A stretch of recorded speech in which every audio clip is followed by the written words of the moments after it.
د خوست په ځاځي میدان کې د طالبانو پاکستاني ځواکونو جګړه پای ته ورسېده.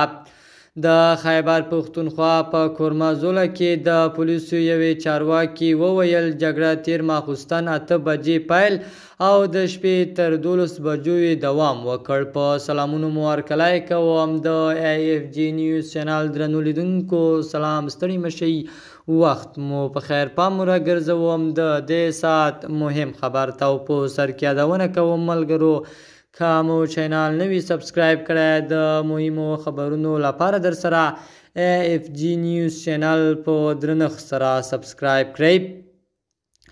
د خوست په ځاځي میدان ولسوالۍ کې د طالبانو د حکومت او پاکستاني سرتیرو ترمنځ جګړه پای ته ورسېده. د خیبر پښتونخوا په کورمازوله کې د پولیسو یوې چارواکي وویل جګړه تیر ماخوستن 8 بجې پیل او د شپې تر 12 بجو دوام وکړ. د دغې سرچینې په باور دا جګړه د دواړو هیوادونو ترمنځ تر بلګې سیمې کې د افغانستان د طالبانو لخوا په سرحدي سیمه کې د یوې پوستې د جوړولو پر سر شوې ده.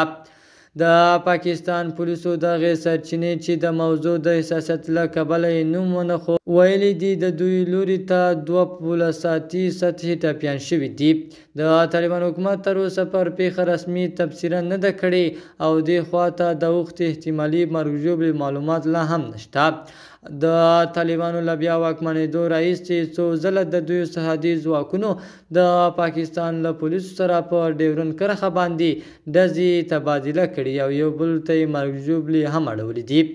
د AFG نیوز چینل درنو لیدونکو، دا زمونږه د دې ساعت چمتو شوی خبر.